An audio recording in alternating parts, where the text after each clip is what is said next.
We're now going to look at confirmatory. We're not.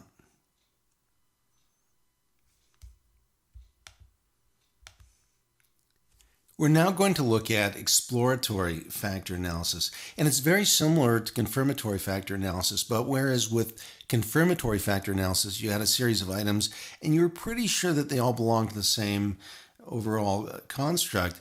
With exploratory factor analysis, well, you're just not that confident. You have a series of items that seem somewhat related, but you're not sure how many different constructs are actually present, how many underlying factors. Let me show you what I'm talking about. If you go analyze, and just like before with confirmatory factor analysis, we're going to go factor. And I'm going to use the 10 motivations that I had in the survey, the ones that started the survey off.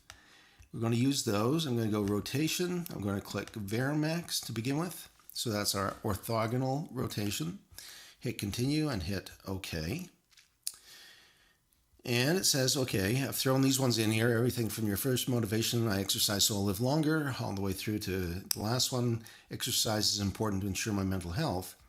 And if you look at this, 3 constructs have actually emerged as having eigenvalues of 1 or greater. So we can see 4.637, 1.611, 1.277. So 3 constructs are present. So it's saying, you threw those 10 items in. It seems like there are actually 3 different factors present. And if we went through to our rotated component matrix, we would look again at the highest absolute values. So we can see M1 is loading on factor 2, M2 is loading on factor 2, M3 is loading on factor 1, M4 on component 2, M5 on component 3, M6 on component 2, M7 on component 1, M8 on component 3, M9 on component 1, and M10 on component 1. So it says these are all belonging to, well, not just one factor, but 3 different factors.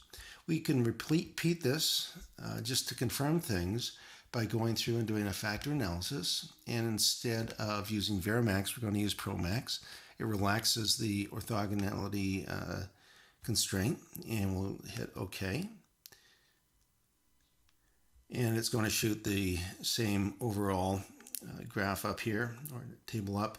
And then we would go down to the pattern matrix, and we can do this again, but we'd see the exact same thing. If we looked at the highest overall number in each of the columns, we've got different items loading on different components. So there are 3 components, and this is consistent with both Varimax and Promax.